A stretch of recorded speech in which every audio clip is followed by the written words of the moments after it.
then what I wanted to ask is about the statements made by President Putin this morning regarding these new weapons that he said had been tested. I'm wondering what what the diplomatic reaction to this is from this building. Yeah, certainly. I mean, I can tell you, many of us watched that speech with great interest here from the State Department, and I would imagine across U.S. government as well. One of the things I want to make clear, and we've talked about this type of thing before, that we're not going to react to every word or idea that world leaders express. It was certainly unfortunate to have watched the video animation that depicted a nuclear attack on the United States. I mean, that's something that we certainly did not enjoy watching. We don't regard that as the behavior of a responsible international player.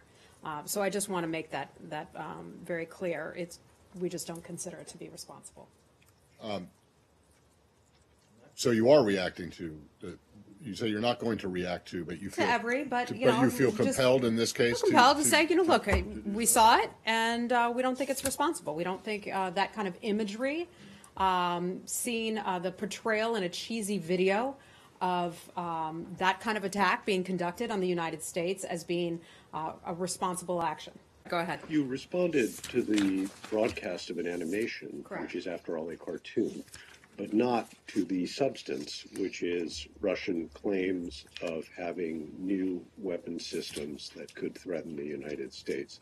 So can you respond to that? For example, is it not the case that at least one of these weapon systems has been under development or was under development many decades ago and then went away? Okay, let me start with that. That is certainly a concern of ours.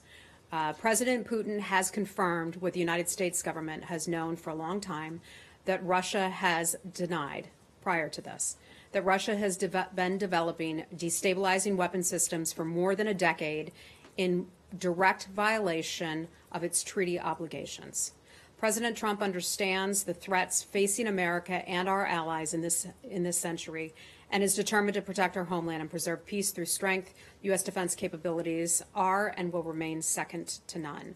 We have a new defense budget that's over $700 billion. We believe that our military will be stronger than ever. The president's nuclear posture review addressed some of this. It made it clear that we're moving forward to modernize our nuclear arsenal and ensure that our capabilities remain unmatched.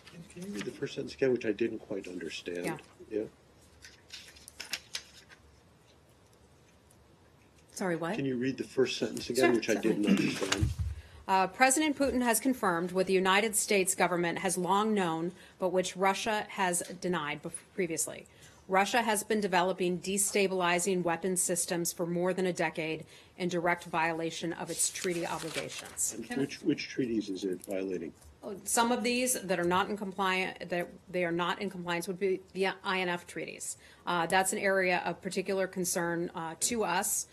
Since 2014, they've not been in compliance with that. They've been developing intermediate-range ground-launched cruise missiles in direct violation of the INF treaty. What are you going to do about that? That is not for me to say what the United States is going to do about that. We continue to have conversations across the various agencies and departments in the U.S. government. Is there an indication that those weapons that they showed today are actually operational? That's not something I'm able to answer. Some of those would be intelligence matters. Some of those would come out of the Department of Defense. But I mean, but these weapons, like you said, that confirm what we've long been known that he's developing. But do you believe that they've actually developed them, or they're still in the development process? Some of this is new information that we are seeing today. Some of this is information that we've been tracking for some time. Some of this information the United States government will not be able to publicly provide to you, and that's part of it today. Okay. I'm sorry, your name is? Alexander Kristenko, Russian TV. I'm still considering negotiations with Russia on global security issues, in nuclear arms issues, after today's announcement. So your question is, would we cut off conversations and negotiations? I mean, do you change something in your attitude toward this? Well, look, it's certainly concerning to see your government, to see your country put together that kind of video that shows the Russian government attacking the United States. That's certainly a concern of ours. I don't think that that's very constructive, nor is it responsible. I'll leave it at that. Okay? It was notified in the United United States. It was not attack in the United States. It was two missiles sent to different directions. Why do you say that they are attacking? You're I'm from Russia. You're from Russian Channel 1 TV Russia. too. Yes, Okay, yes, sorry. okay. Enough said then. I'll move on. Sorry, what does that mean? What does I what mean, mean? they're not officials of the Russian government. They're just asking a question about Russia. Oh, really? Okay. Well, we know that that RT and other Russian news or so-called news organizations are There are funded and directed by the Russian government. So if I don't have a Are there whole other lot of media in tolerance, this room, Heather? Heather, can I just ask you one thing about Oh my gosh. the video? Yes. This video that you're talking about? Yes. The cartoon? Excuse me. As I understand it, and I could be wrong, the video that was played doesn't actually show the missiles hitting anything. But I'm just asking, is it the assessment of the U.S. government that had the missiles in the video ended up at their presumed target? That target was the United States? Matt, I think it certainly looks like that. I'd ask you to go back and take a Okay, look at I that. It's pretty clear what their target is.